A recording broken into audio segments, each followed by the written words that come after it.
tema de hoje, certo? Vai ser auxílio emergencial em dias de pandemia, dever do Estado brasileiro. E nós vamos conversar com a Letícia Fernandes. Ela é advogada. Oi, Letícia! Boa noite. Tudo bom? Tudo bem, graças a Deus. E Que contigo? ótimo. Gente, a Letícia, ela é advogada, ela é também espírita e faz parte do coletivo Girassóis Espíritas pelo Bem Comum. Hoje ela vai falar com a gente mais pelo conhecimento do direito que ela tem, né, pela profissão dela. Porque hoje o nosso tema é auxílio emergencial em dias de pandemia, dever do Estado brasileiro. Esse tema vem porque dentro das lives do Coletivo Girassóis, nós costumamos fazer lives sobre temas mais do cotidiano, do que a gente vem vivenciando, ligada a temas mais, vamos dizer assim, doutrinários, mais dentro da doutrina espírita, como foi a última live que eu mediei, que a gente falou sobre magnetismo e espiritismo. Mas o fato da gente falar de questões mais do cotidiano não significa dizer que nós vamos ignorar o espiritismo, tá certo? Afinal, o espiritismo é uma doutrina filosófica que interfere na nossa condução, na conduta moral que nós temos, tá? Então, para começar a nossa live, Letícia, seja bem-vinda. Obrigada. Eu queria começar que você explicasse, né, o que é esse auxílio emergencial que o governo federal, né, do Brasil está liberando após ele ter sido aprovado no Congresso. À vontade. Oi, gente, boa noite. Eu estou muito satisfeita de estar aqui. Eu espero que eu possa sanar algumas dúvidas que vocês, porventura, tenham. Eu mesma tinha bastante, pesquisei bastante para fazer esse vídeo. A primeira pergunta sobre o que é auxílio emergencial, eu fui direto à fonte. Eu acessei o site do governo sobre isso e peguei essa definição.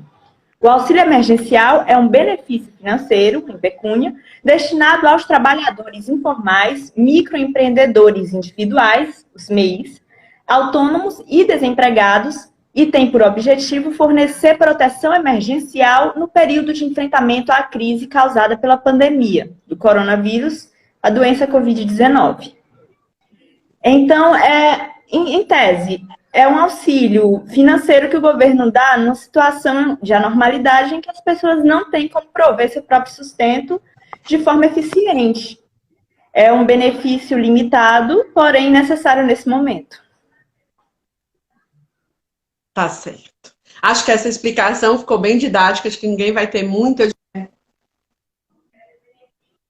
Oi? Acho que eu... Desconectou? Eita! Vocês estão me vendo? Eu estou te vendo. Ah, tá. É porque aqui deu uma queda. Mas voltando, então.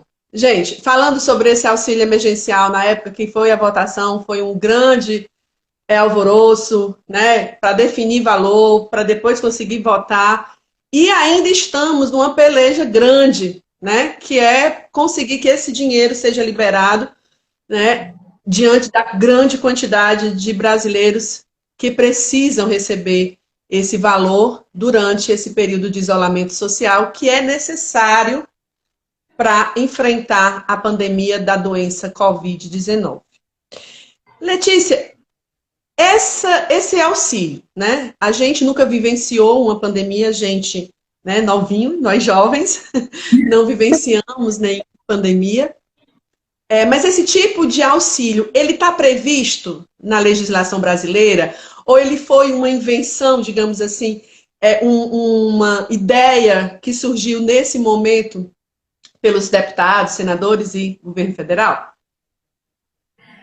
Para isso, a gente tem que analisar o que exatamente é esse benefício no sentido jurídico.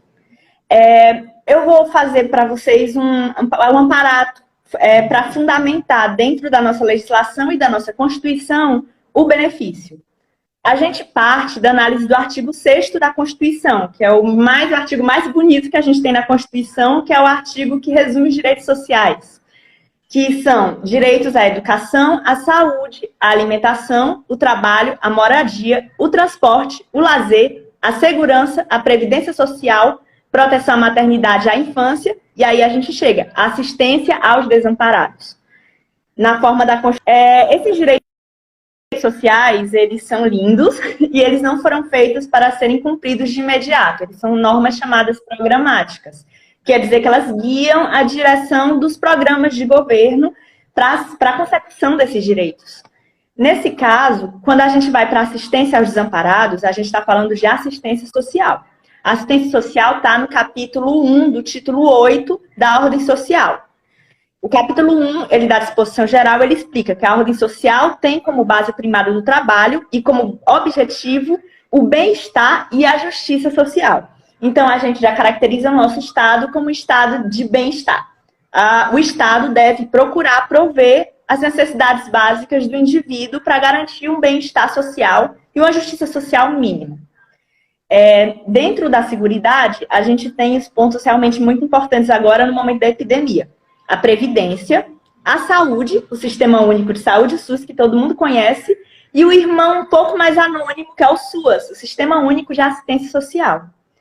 A gente tem no artigo 203 da Constituição, que fala que a assistência social será prestada a quem dela necessitar, independentemente de contribuição à Seguridade Social. Isso aqui diferencia a Seguridade Social. Então, a gente tem que a assistência social, que é um braço da Seguridade Social, que ela não requer uma contraprestação, ela tem por objetivo amparar quem dela necessitar, independente de quem seja. Óbvio que a lei dá limitações a quem tem o direito de receber valores da assistência social. A gente vê no inciso 5 do artigo 204 uma garantia de um salário mínimo de benefício mensal à pessoa portadora de deficiência e a idoso, por exemplo. Esse é a base do que a gente chama benefício de pré-graduado, BPC. Na verdade, o auxílio emergencial nada mais é do que um alargamento das pessoas que têm acesso ao BPC. O BPC está previsto na Lei 8.742, de 7 de dezembro de 93, a LOAS, a Lei Orgânica de Assistência Social.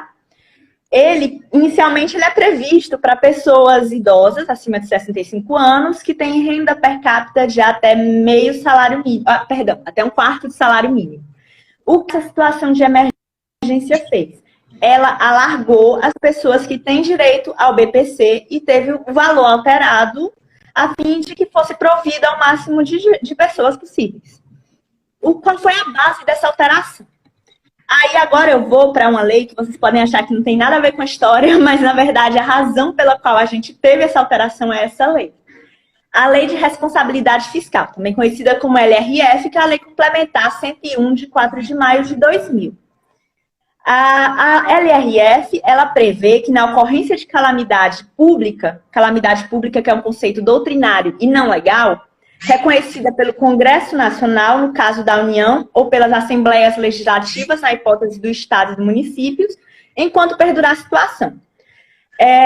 Esse artigo 65, ele prevê que, em caso de calamidade pública, a suspensão de certos dispositivos da Lei de Responsabilidade Fiscal. O que quer dizer que o que antes é um crime de responsabilidade fiscal deixa de ser em razão da calamidade pública, que é uma situação anormal. Isso faz o quê? Isso libera valores para que o governo possa agir nessa situação de calamidade, posto que os gastos normalmente eles são limitados pelas leis orçamentárias. Existe um limite do que eu posso aplicar em cada estamento do meu estado. Aí, então, a gente tem o Decreto Legislativo número 6 de 2020, agora recente, no qual o Congresso Nacional, a pedido da Presidência da República, ele decreta o estado de calamidade em que a gente se encontra atualmente, com efeitos até 31 de dezembro de 2020, nos termos que foram solicitados pela Presidência.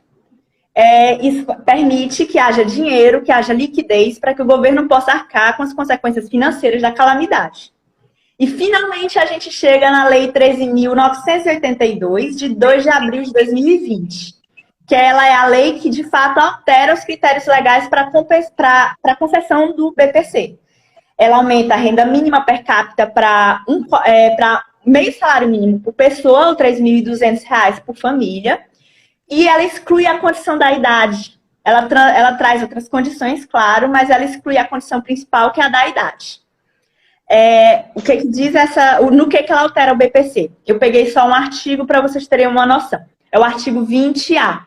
Em razão do estado de calamidade pública reconhecido pelo Decreto Legislativo número 6, aquele que a gente falou, e da emergência de saúde pública de importância internacional decorrente do coronavírus, o critério de aferição da renda familiar mensal per capita previsto no inciso 1 do parágrafo 2º do artigo 20, lembrando que a gente está falando daquela lei, a LOAS, a Lei de Assistência Social,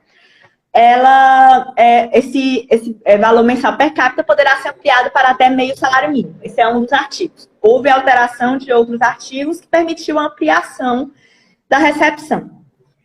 Qual é o ponto que a gente quer chegar aqui que vai responder essa pergunta? Existe fundamento constitucional e existe fundamento legal para a necessidade de ação do Estado. A forma funcionária. Cada Estado, cada município, inclusive a União, vai agir na forma em que for possível e de acordo com as necessidades que se encontrarem no momento.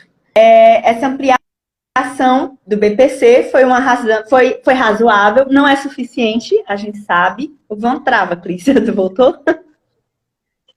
Pronto, ela não é suficiente. Não há um manual de ação.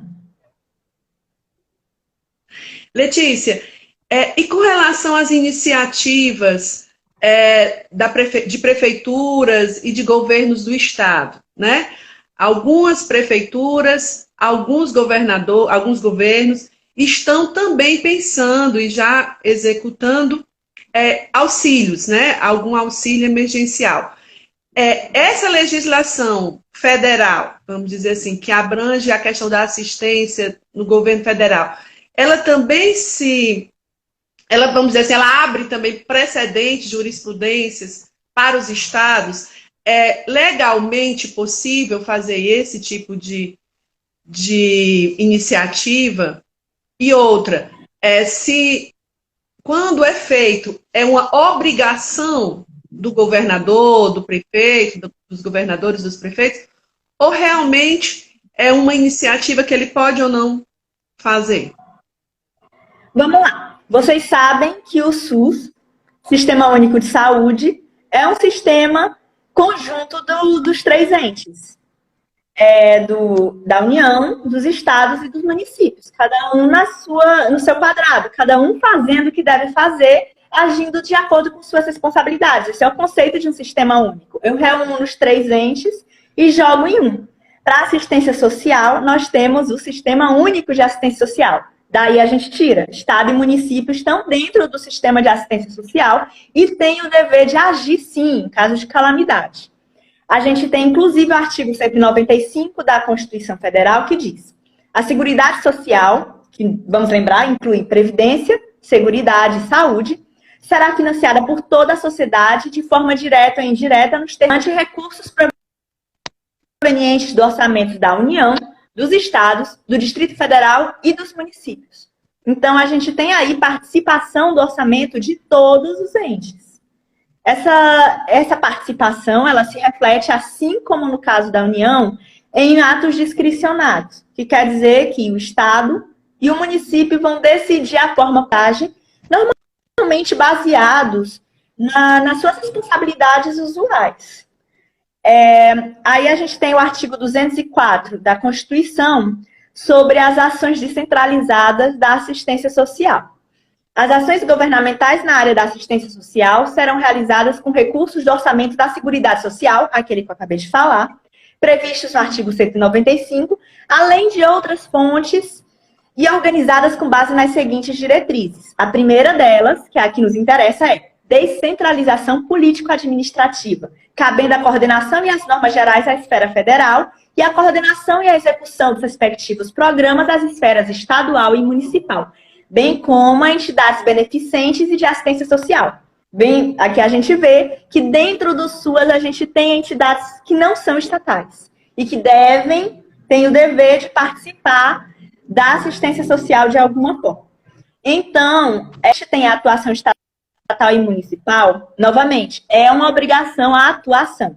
E, novamente, é discricionária a forma como se escolhe a atuação. E, normalmente, ela é condizente com a participação de cada ente, que cada ente tem normalmente dentro do sistema único. Eu acho que... Bem, deixa... primeiro, assim, antes da gente continuar o nosso bate-papo, eu quero mandar um beijo, um abraço para todo mundo que está chegando na live. Eu vi a Carinha aí, a advogada chegando no pedaço. Silvia, Sueli, Laninha, Simone, Eugênia. Gente, muito obrigada pela presença de vocês. É muito legal estar aqui discutindo um tema extremamente atual, né, com a Letícia. Letícia, as pessoas estão dizendo que você é maravilhosa, que você está explicando tudo didaticamente. Está ótimo. Mais ainda, né, falando sobre... tem uma pessoa que fala assim, a Evelane. Letícia, a decretação de estado de emergência. Ai, meu Deus, cadê isso? Deixa eu tentar ler o que Vou tentar ler. Sim. Bem, a decretação do estado de emergência federal. Muitos beijos e abraços ao mesmo tempo. E subiu muito a pergunta dela. Eu consigo ler a pergunta. Não sei por que razão parou nessa fala. A decretação do estado de emergência foi uma ação federal, mas são os estados e municípios que decidem o direcionamento do dinheiro. Foi na questão dos orçamentos, né? Você tá aí ainda?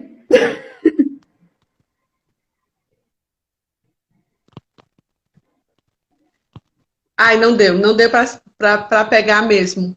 Mas eu acho que foi um pouco do que você respondeu há pouco, sobre o estado de emergência. Mas daqui a pouco eu volto, porque tem duas perguntas. Tem duas. Então vamos voltar para elas depois. Oi, Letícia. Não, é que eu consegui ler uma das perguntas. Eu vejo já. Eu corro já atrás das perguntas. Certo? A Evelane já está se sentindo contemplada na resposta quando você falou do estado emergencial. Mas tem uma outra pergunta, né? E... pronto, era a pergunta da Eugênia, ela está dizendo que eu não consegui ler a pergunta dela, e aí você já resolveu aí. Letícia, essa legislação que a gente fala hoje, em um estado mínimo, em um estado liberal, caberia? Vamos lá. Isso é uma pergunta um pouco capciosa, porque quando a gente tem Estado liberal, é um conceito amplo que vai desde aquele bem liberal mesmo, aquele em que o Estado não interfere quase nada e que hoje em dia a gente não tem exemplos, porque mesmo em um Estado liberal exemplar, como os Estados Unidos, a gente vê uma interferência governamental. Por exemplo, com o pagamento de auxílio-desemprego. Estados Unidos é um Estado liberal e tem isso. É um conceito muito amplo, o Estado liberal. É óbvio que quando a gente está dentro de um conceito de Estado social, a ação estatal ela tende a ser mais ampla e tende a ser mais direcionada. Quando a gente fala no Estado liberal, existe o laissez-faire, que deixa as pessoas agirem, deixa as empresas agirem de acordo com as necessidades. No Estado social, que nós somos um Estado liberal, mas também somos um Estado social. Dentro de um Estado social, a gente tem uma busca pelo bem-estar social e pela justiça social que não existe dentro do Estado liberal per si. Então, a gente tem, por exemplo, o Estado interferindo na manutenção dos empregos. A gente tem, por exemplo, o Estado dizendo que as empresas não demitam, dando limitações a essas demissões, né? Então, quando a gente tem um conceito de Estado mínimo, eu queria deixar claro que eu não consigo me lembrar agora de nenhum exemplo que realmente o Estado seja mínimo. Mas a gente tem umas limitações dentro do Estado liberal,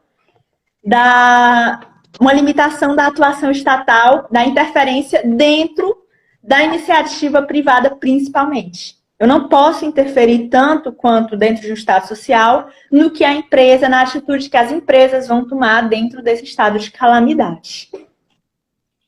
Ei, gente, a Letícia, minha mãe está me pedindo para mandar um beijo para minha prima Manu.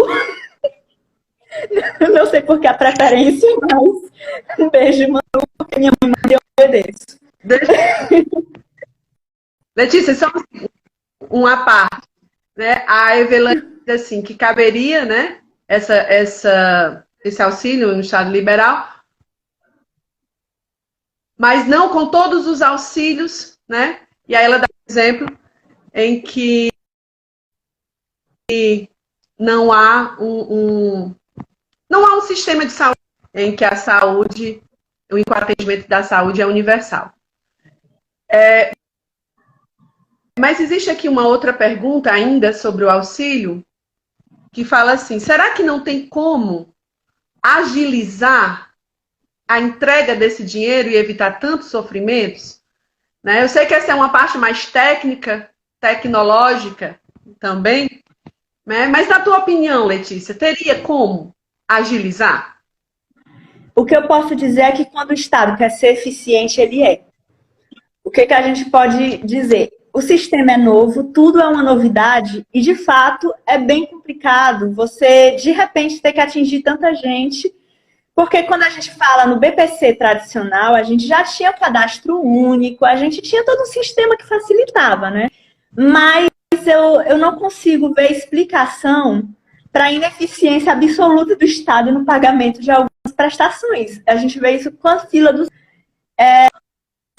Eu não tenho a explicação técnica para essa pergunta, porque eu não domino essa área. Mas eu posso dizer que o Estado, quando quer, ele é mais eficiente do que ele está sendo agora.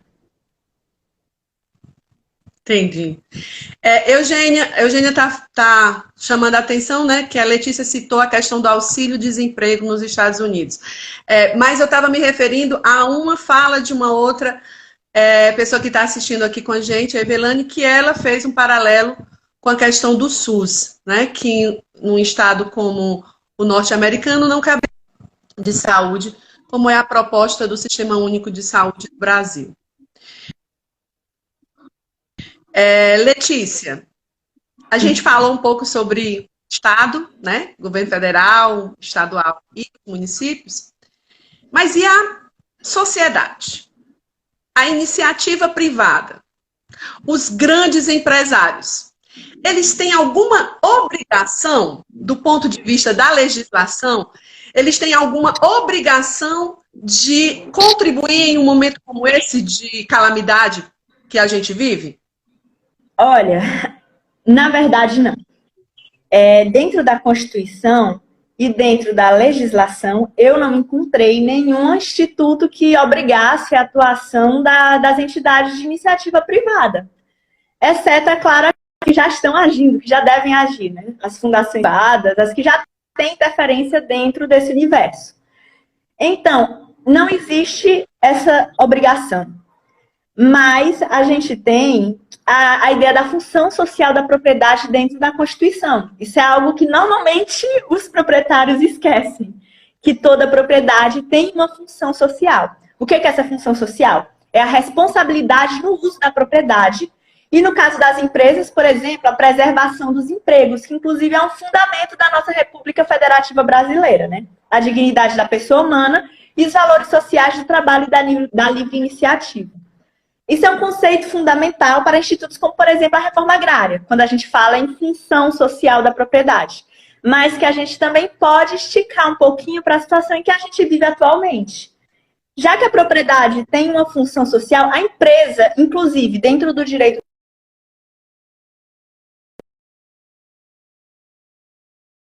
do auxílio à sociedade e também inclui a manutenção dos empregos. Aí, a Clícia está de volta. Então, a gente tem também uma ação que as pessoas também costumam esquecer que ela existe. Que, aliás, ela não existe, mas deveria existir. A Constituição, ela tem uma previsão de tributação. todo fator gerador apto a gerar um tributo tem que ter previsão constitucional. E dentro da Constituição nós temos um fator gerador, o único fator gerador que nunca gerou o imposto existente, que é as grandes fortunas. Isso seria uma forma de auxílio compulsório. Inclusive, existe a possibilidade de um empréstimo compulsório das empresas, o que não é uma possibilidade nesse momento, mas é uma possibilidade constitucional, não é uma possibilidade viável factualmente, vamos dizer assim. Juridicamente existe, mas não vai acontecer, que o imposto compulsório pode ser sobre os cidadãos e pode ser sobre as empresas. O imposto sobre grandes fortunas, ele é previsto na Constituição, poderia gerar uma boa liquidez nesse momento, não existe e nem vai existir tão cedo. Agora, eu também queria mencionar um instituto que existe doutrinariamente, não existe legalmente, que é o chamado orçamento de guerra. Atualmente, a gente tem em votação um projeto de emenda constitucional, que é a chamada PEC do orçamento de guerra. Vocês devem ter ouvido falar nas notícias que nos Estados Unidos o orçamento de guerra permitiu que o governo mandasse. Oh, meu Deus! Olá! Você quer aprender mais? Pode continuar. Vamos voltar ao orçamento de guerra. Desculpa, sou sensível com dados. Eu tenho que segurar os filhos. Certo. O orçamento de guerra nos Estados Unidos, ele recentemente permitiu que o Estado obrigasse a General Motors a parar de produzir carros e bens e produzir respiradores, por exemplo. Nos Estados Unidos, esse orçamento de guerra, ele existe desde bastante tempo por ser um país que frequentemente entra em conflitos. Aqui no Brasil, ele não existe. A PEC que está em votação atualmente no Congresso, ela prevê, dentre outras coisas, a manutenção dos empregos como condição para que o Banco Central compre títulos de crédito das empresas.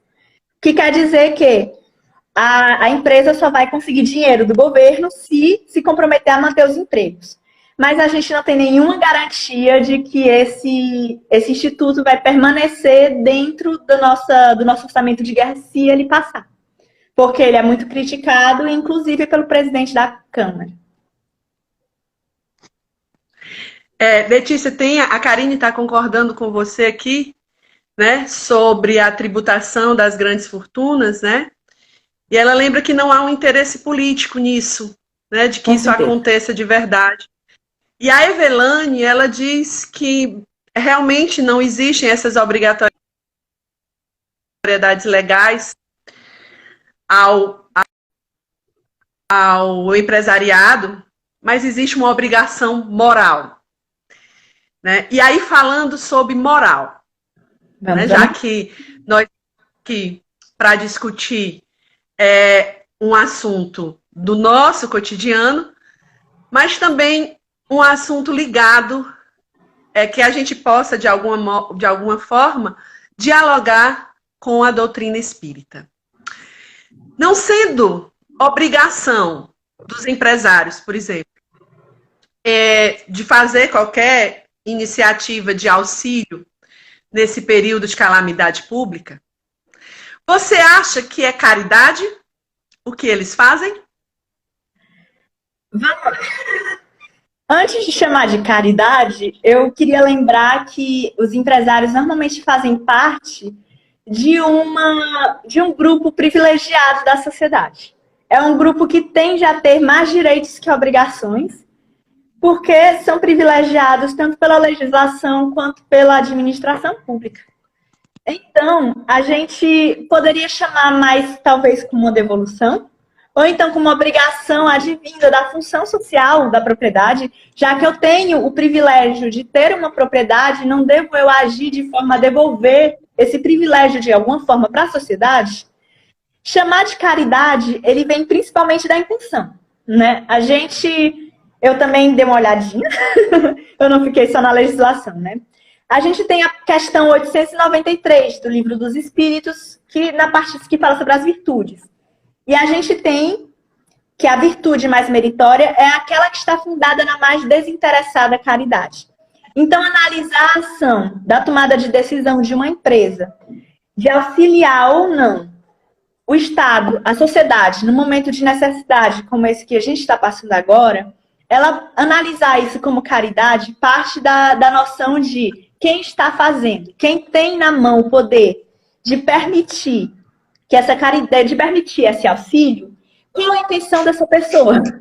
Será que a publicidade é a principal intenção? Porque no momento de conflito, no momento em que a sociedade está abalada, um auxílio vindo de uma empresa, certamente que dá uma boa publicidade perante as pessoas.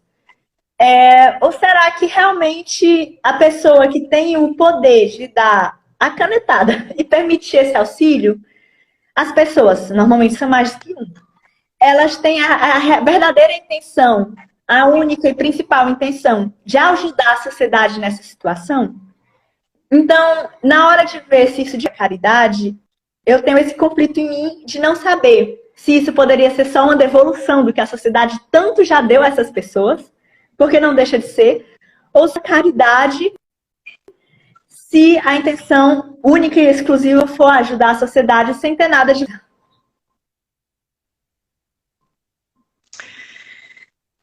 O tema caridade, para a gente espírita, é um tema muito caro, né? Um tema muito, muito precioso, mas muitas vezes ele é talvez mal interpretado, talvez compreendido apenas de uma maneira mais limitada, né?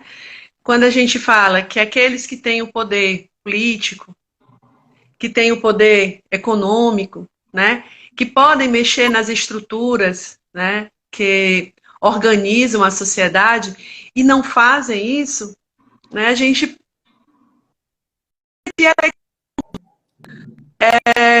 é válido quando alguns deles, inclusive por iniciativas de marketing, resolvem fazer algumas ações caritativas. E aí eu não falo só desse momento. Mas é aquela coisa, a intenção que está por trás do ato de bondade, né, daquele ato de caridade, não cabe a gente julgar.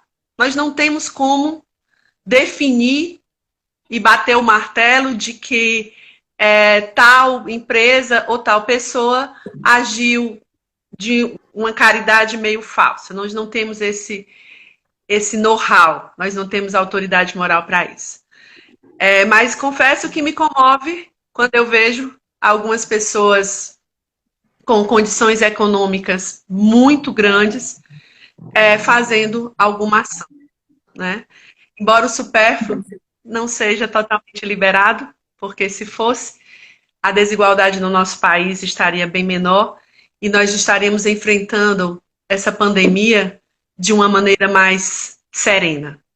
Porque a Covid-19, ela não só mostrou que o nosso organismo é frágil diante desse vírus, ela não só mostrou que a ciência ainda precisa caminhar muito para entender a natureza, mas a Covid-19 abriu as portas de uma série de mazelas, de uma série de doenças, de chagas sociais que nós vivemos há muitos anos no Brasil e no mundo, né? Nós falamos muito da nossa casa, que é o Brasil, mas a Covid está revelando um mundo extremamente desigual e que essa desigualdade que já era conhecida, ignorada por muitos, mas conhecida, vem fazendo a diferença entre conseguir controlar essa doença, essa pandemia, ou ter uma lista de mortos, como é o caso que o Brasil está vivendo, né? Quando a gente vê que para algumas pessoas a morte de 5.000, 8.000 pessoas, ou seja lá quantas, é um efeito colateral da organização social que a gente vive. Mas, penso eu, o que os espíritos já nos diziam quando eles falavam sobre civilização. Allan Kardec perguntava aos espíritos sobre a civilização, né? Se ela era um mal, ou se a civilização ela resultava em progressos. E os espíritos primeiro nos disseram para a gente baixar a bola, que não existia nenhum povo realmente civilizado na Terra, porque a civilização só aconteceria quando efetivamente a gente estivesse vivendo a lei de justiça, de amor e de caridade. Se não for pleno, não se pode falar que a civilização chegou ao seu ápice. E aí, pensando nisso, né? E também, de novo, no que os espíritos nos ensinaram, eles diziam também assim, que um povo mais rude, né, com menos avanço moral, ele tem leis severas, tem leis mais severas. Meio que para conter esse lado mais rude do povo. O direito moderno tem alguma referência a isso? Em relação a... Deixa eu ver aqui. Leis mais severas. O direito moderno relaciona civilização, povo mais evoluído com leis severas? Com leis mais brandas? Eu queria começar a reflexão em cima dessa parte com a pergunta 708 do Livro dos Espíritos, com o segundo item. Como o progresso intelectual pode conduzir ao progresso moral? Fazendo compreender o bem e o mal. O homem, então, pode escolher. O desenvolvimento do livre-arbítrio segue o desenvolvimento da inteligência e aumenta a responsabilidade dos atos. Então, a gente vê que conforme a gente vai desenvolvendo estudos, a gente pode chegar a certas conclusões que modificam as leis anteriores. Eu queria pegar 3 áreas do direito para a gente analisar como esse progresso se deu. A primeira é a parte de direitos humanos e direitais, que são a internalização dos direitos humanos. A gente, quando estuda direitos humanos, direitos fundamentais na faculdade, a gente estuda por gerações. Porque, primeiro, por volta lá do século XVIII, com a Revolução Francesa, a gente tem a primeira geração de direitos fundamentais. São os direitos de liberdade. Quais são os direitos de liberdade? São os direitos de ir e vir, o direito de fala, tipo de direito que antes não se tinha. Então, é o básico do ser. Você poder ir aonde você quiser, você poder falar o que você quiser. Você tinha limitações estatais em cima disso. Então, nascem os direitos de primeira geração dentro do Estado liberal. Surge o Estado liberal, eu escuto bem, fizeram uma pergunta aqui. Surgem os direitos de primeira geração, que é para limitar a atuação estatal. A gente vai desenvolver um pouquinho mais com o tempo, e aí vão surgir a segunda geração dos direitos fundamentais. Essa geração a gente chama de geração da igualdade. A gente está vendo que está seguindo o lema da Revolução Francesa, liberté, égalité, fraternité. Os direitos de igualdade, eles surgem no final do século XIX, início do século XX, quando o ser humano percebe que não é suficiente poder ir e vir, não é suficiente poder falar. Também é necessário ter direitos que garantam a subsistência. Esses direitos que garantem a subsistência são os direitos de igualdade, que são os direitos que eu li lá naquele artigo 6º, lá no comecinho, que é direito à moradia, direito à alimentação, direito à assistência social aos necessitados, direito à previdência social. Você trabalhou a vida inteira, você poder se aposentar. São direitos que vieram a surgir no século XX, no início do século XX, com o nascimento do Estado Social e a queda do Estado Liberal, que entra em crise com as guerras, né? Então, é um desenvolvimento lento e gradual. A gente parte do Estado que não se mete para o Estado ter. São normas programáticas, o Estado ele não tem que agir naquele momento, mas ele tem o objetivo. Aí a gente chega nos direitos que eu acho bem compatíveis com o Espiritismo. São os direitos de fraternidade, que eles nascem agora no final dos meados para final do século XX. É o reconhecimento do princípio da responsabilidade e da justiça social. Ele tem a ver com cidadania, principalmente com a responsabilização dos governantes quando eles não agem, mas também tem a ver com a entrada da iniciativa privada dentro dos direitos de segunda geração. Quando eu começo a ver a necessidade de que haja fraternidade entre os seres humanos, de que eu te ajude, você me ajude, e não fique só o Estado em cima de nós. São os direitos de terceira geração que a gente chega na fraternidade. Mas nós não paramos nesse avanço. Lembrando que cada geração não substitui a outra, ela se acumula. A gente vê que o ser humano cada vez mais vai tendo direitos e são direitos compatíveis com a atual de modernidade. Alguns autores falam de direitos de quarta e de quinta geração. São já do final do século XX, já no comecinho desse, que a gente ainda discute, né? Que é o futuro da cidadania, quando a gente comenta a globalização e a tecnologia. A democracia, a informação, que deve ser bastante discutido com toda a desinformação que a gente tem corrente. E o pluralismo, em todos os sentidos. Pluralismo religioso, pluralismo de raça e a tecnologia. E o nosso autor querido, o nosso Bonavides, que aqui a gente gosta bastante porque ele é egresso da casa da UFC, ele fala dos direitos de quinta geração, que é o direito à paz. Dentro do meio de guerra, o Paulo Bonavides, que é um doutrinador constitucional, que é bem pré-histórico, ele vem participando e ele é, inclusive, bem reconhecido internacionalmente, ele fala de direito de paz. E é um direito que a gente vê em âmbito internacional e em âmbito interno. A gente vê, então, que dentro dos direitos fundamentais existe um progresso maravilhoso de evolução, em que se cada vez mais reconhecem direitos internalizados. Eu não estou nem falando de direitos humanos, porque direitos humanos é bem mais amplo que isso. Mas direitos internalizados e que vão se evoluindo. Eu pessoalmente, eu acho isso admirável. Tudo isso eu vejo que a humanidade está indo para algum canto. Às vezes parece que não quando a gente abre as notícias, mas quando a gente vê o progresso em cima disso, a gente realmente tem uma noção de que a gente está indo para um canto. Além do direito, a próxima parte é um pouco mais rápida, porque eu realmente gosto muito dessa parte de direitos fundamentais. Quando a gente fala do direito penal, a gente vê que a histologia permitiram a evolução da função do direito penal dentro da sociedade. O direito penal passa de vingança. Primeiro, ele passa de direito divino, lá antigo, a vingança de Deus. Ele passa a vingança social, aí depois ele passa a proteção social. É o direito penal que protege a sociedade. E finalmente a gente chega no direito penal ressocializador, que ele, de certa forma, amplia a proteção social. E isso só foi possível por causa das pesquisas dentro da criminologia. As pesquisas da criminologia que foram analisando, inclusive, que penas mais severas não induzem, a longo prazo, a reduções da criminalidade dentro da sociedade.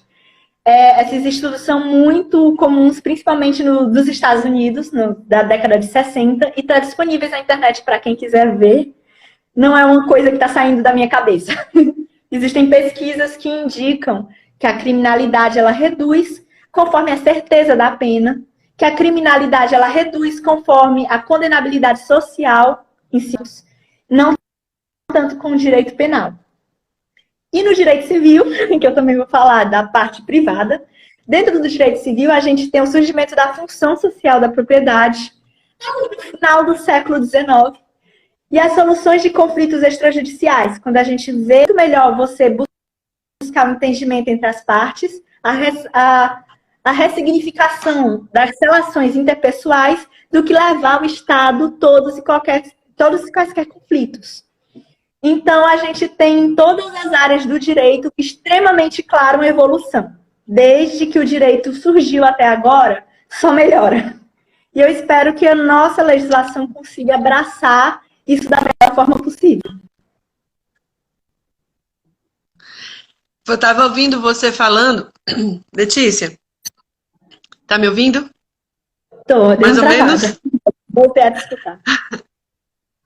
Eu fico pensando, né, que nós temos uma grande caminhada ainda como sociedade, como civilização, e aí os direitos humanos que nos acompanham, que foi um pequeno avanço que nós demos enquanto legislação para o mundo, né, embora não tenha aquele poder punitivo, né, de outras leis, mas os direitos humanos, essa declaração, ela embasa muitas constituições como a nossa. E a gente percebe que os espíritos, mais uma vez, acertaram quando falaram que as leis humanas são circunstanciais, são históricas, acompanham o desenvolvimento da humanidade. Já as leis de Deus, elas são imutáveis. e universais. A gente não pode perder isso de vista. Eu queria fazer um adendo para aproveitar o que você falou. Você falou sobre a historicidade. A historicidade é uma das características dos direitos humanos quando a gente estuda. Significa que eles são mutáveis durante o tempo, eles não são permanentes. Desculpa interromper, porque eu achei a oportunidade. Se a gente pensasse, né, se a gente entendesse que os direitos humanos estão aí para defender a nossa vida, né? Talvez a gente tivesse menos preconceitos e discriminações em cima dessa declaração. Letícia, nós já estamos quase encerrando a nossa live. Quero mandar aqui um abraço para todo mundo, em especial para o Alexandre Júnior, do Ágoras. 8 horas começa a live do Ágora. O Ágora é um grupo espírita, um coletivo espírita de Pernambuco, que reúne espíritas comprometidos com as questões sociais, que se preocupam com as desigualdades e buscam encontrar alternativas de se viver melhor. O companheiro nosso, parceiraço do coletivo Girassóis, é a galera do Ágora. E aí, nesses 10 minutinhos que a gente tem para encerrar, eu quero lembrar. Quarta-feira tem live de novo por aqui do Coletivo Girassóis. Aguardo todos vocês, não é comigo, mas a galera está aqui. Os Girassóis reúne uma série de espíritas, né? Nós somos vários. Então, para finalizar, essa comoção, Letícia, mundial, da pandemia.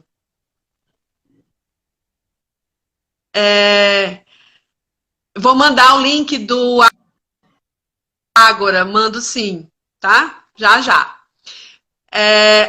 Essa pandemia, essa comoção, né, da Covid-19, você acha que ela vai provocar mudanças no Brasil? Mudanças no Estado brasileiro? Olha, tudo que acontece, toda situação que acontece, ela tem cunho político. Não existe nada que não tenha cunho político nesse mundo, porque tudo tem cunho de relações sociais, tudo tem significado dentro das relações sociais, e afinal, relações sociais é política. Então, com certeza vai haver modificações, vai haver alterações legislativas. Quando a gente olha para o mundo, a gente vê que, inclusive, essas alterações já estão acontecendo. Dentro da União Europeia, por exemplo, já está se discutindo leis que permitam que se faça como a Finlândia fez. Para quem não sabe, a Finlândia, há mais de 30 anos, mantém um bunker embaixo da terra cheio de insumos médicos que servem justamente para essas situações de crise. A União Europeia está puxando essa ideia para si. Já estão planejando fazer legislações em cima de futuras crises, de prevenção de futuras crises. Aqui no Brasil, normalmente as coisas acontecem um pouco devagar. A gente, quando estuda a evolução da legislação, a gente vê que as coisas acontecem na Europa um pouquinho antes de acontecerem aqui. Tem certos processos históricos do direito que chegam lá primeiro e depois refletem aqui. Eu espero que a gente não tenha esse delay que a gente costuma ter. Afinal, num mundo globalizado, a gente espera que os avanços, as evoluções sociais que se dão em todos os pontos do mundo sejam capazes de afetar o nosso paizinho aqui, que ainda tem muito que evoluir. Aliás, a nossa legislação é até muito bonita. Quem conhece a nossa legislação, a nossa Constituição, vê que ela é bonita.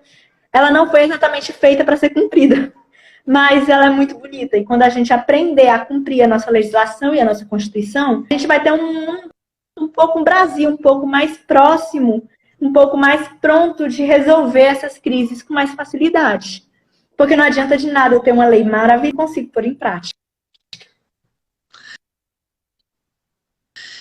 Eita, que desafios, hein, Letícia, que nós temos para o mundo e para nós mesmos. Bem, amiga, eu te agradeço demais por esse bate-papo, essa aula. As pessoas estão te agradecendo, dizendo que você foi super didática, que o tema foi extremamente pertinente. Nós realmente agradecemos. Avisamos que essa live fica 24 horas aqui no Instagram e depois ela vai estar no nosso YouTube, para quem não assistiu toda, ou quiser rever, é só ir no canal do YouTube do Coletivo Girassóis. Um beijo enorme. Letícia, muito obrigada. Tá? Ai, Sê, eu te agradeço. Tô doida de rever você. A gente vai comer uma caralho.